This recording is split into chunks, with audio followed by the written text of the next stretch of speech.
안녕하세요. 대업의 조선부터 방산 또 에너지 관련된 업종을 담당하는 멘토 황대근입니다. 오늘 한국전력 함께 살펴보도록 하겠습니다. 사실 정말 한숨만 나오는 상황입니다. 현재 이 시장을 보게 되면 원전 관련된 종목들이 또 반등을 해 주었습니다. 뭐 대표적인 종목이 두산 에너빌리티와 또 우리기술 같은 종목이 존재를 하는데 한번 가격적인 측면을 살펴보도록 하죠. 두산 에너빌리티 같은 경우 보게 되면 이 금일 반등한 채로 장을 마감을 해 주었습니다. 그리고 또 우리 기술도 제가 계속해서 강조드렸던 부분이 이 두산 에너빌리티와 커플링으로 움직이기 때문에 우리 기술 역시 반등한 모습으로 마감을 해 주었다. 자, 이렇게 표현할 수 있을 것 같은데 왜 이렇게 원전 관련된 종목들이 이 상승을 이 반등을 해줬을 때 한국전력은 계속해서 2연속 하락하는 모습을 보여주고 있는지 도통 이해가 안 갑니다. 사실 원전 관련된 종목들 중에서 에너지에 가장 근간이 되는 종목이 한국전력인데 이런 어떤 조치도 없이 주가가 계속해서 하락하는 모습 자체는 대책이 필요하다고 생각을 합니다. 여러분은 어떻게 생각을 하시는지 정말 궁금하기 때문에 여러분이 생각하시는 부분을 좀 댓글에 많이 남겨주시면 감사하겠습니다. 자, 그래서 어찌됐든 이틀 연속 이 하락세를 보여주었다. 자, 그리고 이 투자자별 매매 동향도 체크를 해보면 현재 연기금부터 해서 뭐 사모펀드 그리고 뭐 투신, 금융투자, 기관계 다 매도하는 모습을 보여주고 있습니다. 사실 제가 좀 중요하게 보는 이 수급 주체가 바로 사모펀드였죠. 뭐 연기금은 다들 중요하게 보는 거 알고 있는데 이 사모펀드 같은 경우에는 49인 이하 소수 집단이기 때문에 이 소수 집단에 돈이 들어오기 위해서는 결국에는 업황적인 측면이나 기업의 성장성이 확실해야 된다. 재료도 확실해야 된다. 그래서 소수 집단에 돈이 들어온 것은 좀 긍정적인 확정적인 시그널로 볼 수 있다 이렇게 말씀을 드렸기 때문에 현재 사모펀드의 매도세가 이렇게 출현하고 있는 모습은 현재 주가 하락 모멘텀까지 발생시키는 주요 원인이다. 자, 이렇게 말씀을 드릴 수 있습니다. 자, 그렇다면 이 사모펀드의 매집세가 다시 한번 반전되는 모습을 보여줘야 되는데 이 부분이 언제가 될 수 있을지 금일 영상을 통해서 분석을 해보도록 하도록 하겠습니다. 끝까지 시청해 주시고 구독과 좋아요 한 번씩 해주시면 감사하겠습니다. 자, 그리고 또 말씀드리고 싶은 부분이 있는데 이 탈원전 그리고 전기료와 민영화 부분입니다. 사실 이 지난 정부의 탈원전을 시행하면서 한전이 굉장히 큰 적자폭을 기록했죠. 이따 해당 자료를 통해서도 이야기를 할 예정에 있지만 어쨌든 탈원전을 통해서 한전 역시 주가의 가장 아픈 시간을 겪어놨다. 이렇게 표현할 수 있는데 이 민주당이 현재 승리를 했습니다. 그렇기 때문에 이 탈원전에 대한 다시 이 아픈 과거를 생각할 수밖에 없는 상황이다 이렇게 말씀을 드릴 수 있을 것 같고 또 전기료를 이 총선 뒤에 그대로 동결하자라는 입장이 있습니다. 이거는 진짜 이제 안 됩니다. 개인적으로 전기료 인상해야 된다고 생각하는데 또 여러분은 또 전기료에 대해서 어떻게 이 생각을 갖고 계신지 궁금합니다. 의견도 많이 댓글에 달아주시면 감사하겠습니다. 그리고 만약에 한전에 대해서 이렇게 방치만 하게 되면 차라리 이 민영화를 해서 본때를 보여줘라. 개인적인 입장을 좀 강하게 갖고 있는데 자, 이 부분도 여러분도 어떻게 생각하시는지 궁금합니다. 어쨌든 관련된 이야기들 오늘 풀도록 할 테니까 많은 참여 부탁드리고 또 정말 중요한 기간은 언제인가 모멘텀은 언제인가 이렇게 이야기를 하고 있는데 주가 상승의 트리거가 될 수 있는 부분이 분명히 존재합니다. 그러면 영상을 통해서 모조리 풀도록 하겠습니다. 그리고 한 가지 더 말씀드리고 싶은 부분이 있는데 저희 대기업 정말 다양한 이 전문가들이 각각의 업종을 잘 분석을 하고 있으니까 많은 관심 부탁드립니다. 자, 우선은 관련된 기사를 좀 가져왔습니다. 현재 민주당이 승리를 했기 때문에 이 고준위 특별법을 반대할 확률이 높습니다. 그렇게 되면 11차 정기본도 또 연기가 되게 됩니다.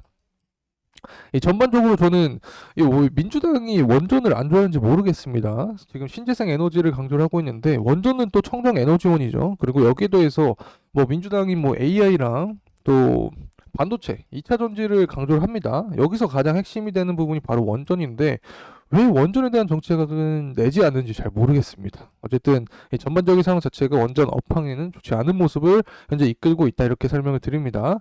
그리고 또 한전 영업이익을 가져왔습니다. 앞서서 제가 뭐 탈원전 관련된 이야기를 잠깐 언급을 드렸었는데 2018년부터 뭐 2020년까지 44조 원의 영업이익을 기록했습니다. 하지만 불과 거의 1년 반, 2년 만에 영업 적자를 기록을 했죠. 대략적으로 한 8조 원 가량 영업 적자를 했는데 여기에 가장 근본적인 원인은 바로 탈원전이었다. 지난 정부가 탈원전 시행하면서 가동률이 굉장히 줄었습니다. 80% 이하, 71%가량으로 원전 가동률이 거의 박살이 났다. 자, 이런 상황에서 국제 에너지 가격이 증가를 했습니다. 특히 S&P 가격에 영향을 주는 유가적인 측면을 보게 되더라도 20년부터 22년까지 강한 상승폭을 보여주었죠. 그리고 천연가스도 마찬가지입니다. 이때 당시에 천연가스도 굉장히 강하게 상승하는 모습을 보여줬기 때문에 이 탈원전을 왜 이때 시행을 했냐, 저는 참 이해가 안 갑니다. 그래서 현재 상황 자체도 민주당이 승리를 하게 되면서 이 원전에 대한 정체관이 없기 때문에 이 부분이 과연 맞나 싶습니다. 특히 원전이 발전 단가가 굉장히 싸죠. LNG와 비교를 했을 때도 원전이 뭐 압도적으로 쌉니다. 뭐 석탄과 비교를 했을 때도 뭐 우리나라뿐만 아닙니다.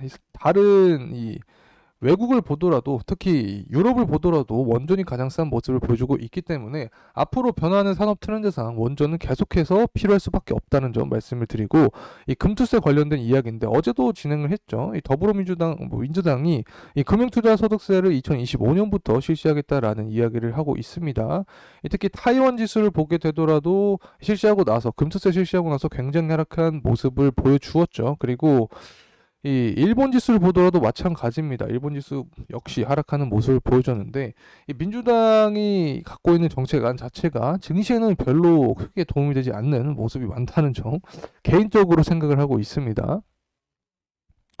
그래서 정당별 강조산업 비교를 가져왔는데, 민주당은 뭐 첨단 전략 산업을 강조한다라고 하고 있지만 원전 없습니다. 앞서서도 설명드렸죠. 뭐 반도체부터 2차 전지, AI를 강조하지만 원전을 어떻게 강조를 안 하는지 참 이해가 안 갑니다. 가장 중요한 부분이 바로 전선이고 이 전력이고, 핵심 부분이 바로 이 원전이다, 이렇게 표현할 수 있는데 이 부분을 빼놓고 정책을 세운 게 이해가 안 되고, 원전을 배제한 또 아리백을 또 강조하고 있습니다. 전반적으로 사실 저는 개인적으로 원전을 분석하는 사람이고, 또 뭐 개인적인 뭐 정치적인 색깔과 별개로 이 앞으로 빠르게 변화하는 산업 트렌드상 원전은 필요할 수밖에 없는 상황이기 때문에 어떤 정당이든지 강조를 해야 된다라고 보고 있습니다. 이 부분을 좀, 제 영상을 좀 보고 계시면 반영을 좀 해주시면 감사하겠습니다.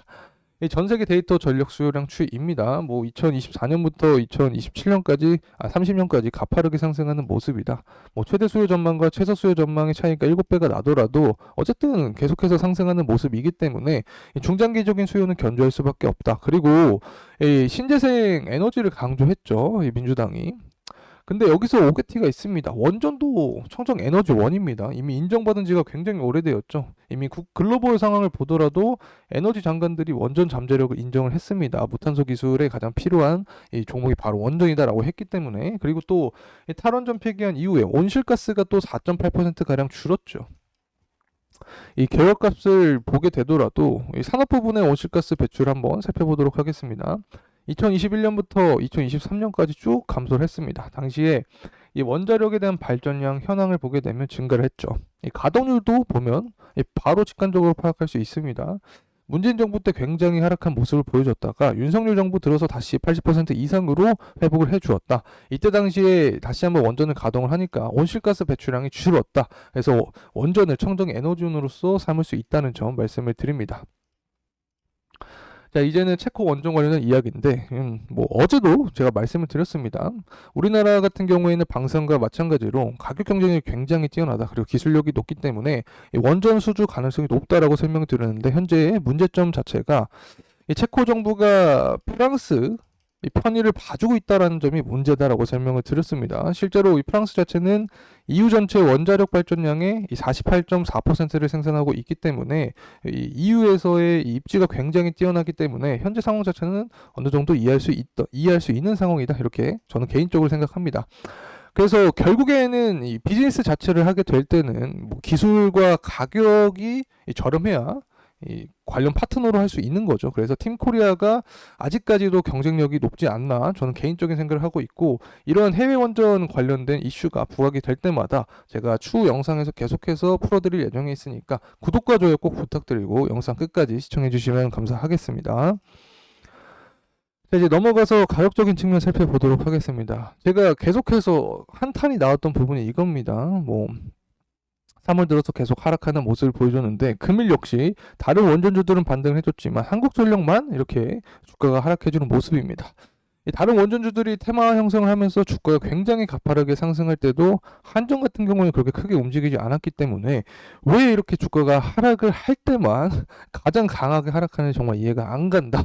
자, 이 부분을 좀 말씀을 드리고 싶었습니다. 어쨌든 현재 주가가 하락하고 있는 상황이기 때문에 이 조정에 대한 이 폭을 보게 되면 우선 가장 중요한 부분이 바로 61선이다. 61선에서 지지가 나와줘야 된다라고 설명을 드릴 수 있고, 그 다음 구간은 바로 전저점이죠. 전저점을 이탈하지 않아야 된다라고 두 가지 포인트를 말씀을 드릴 수 있을 것 같습니다. 그렇다면 향후 주가 상승 모멘텀은 또 언제 나올 수 있는지 이 부분을 체크를 해보면 결국에 정치적인 측면을 봐야 됩니다. 미국 대선 일정을 봐야 되는데 미국 대선을 보게 되면 7, 8월에 전당대회가 존재합니다. 하지만 현재 지지율을 보게 될 때 이 바이든이 트럼프를 제쳤다라는 이야기가 나오고 있습니다. 이제 지지율 강화를 위한 노력을 할 가능성이 굉장히 높은 상황이다. 이렇게 설명을 드릴 수 있고, 이럴 때 공통 정체관이 바로 원전이기 때문에 원전에 대한 이 정체관이 계속해서 기사화될 가능성이 높습니다. 이 기간이 7월부터 8월이 전당대회이기 때문에 대략적으로 한 2, 3개월 전부터는 이런 퍼포먼스를 볼 확률이 높다. 그래서 현재부터 향후 2개월, 3개월을 주목해 볼만하지 않을까 개인적으로 생각을 하고 있습니다. 바로 이 부분이 주가 상승 모멘텀이 될 수 있는 거고, 체코 원전 수주가 가시화되면 이 부분도 주가 상승을 끌어올리는 힘이 될 수 있다는 점 다시 한번 강조드립니다. 자, 이상으로 한국전력에 대한 영상 마무리하도록 하겠습니다. 끝까지 시청해주신 모든 분들께 진심으로 감사의 말씀드립니다. 감사합니다.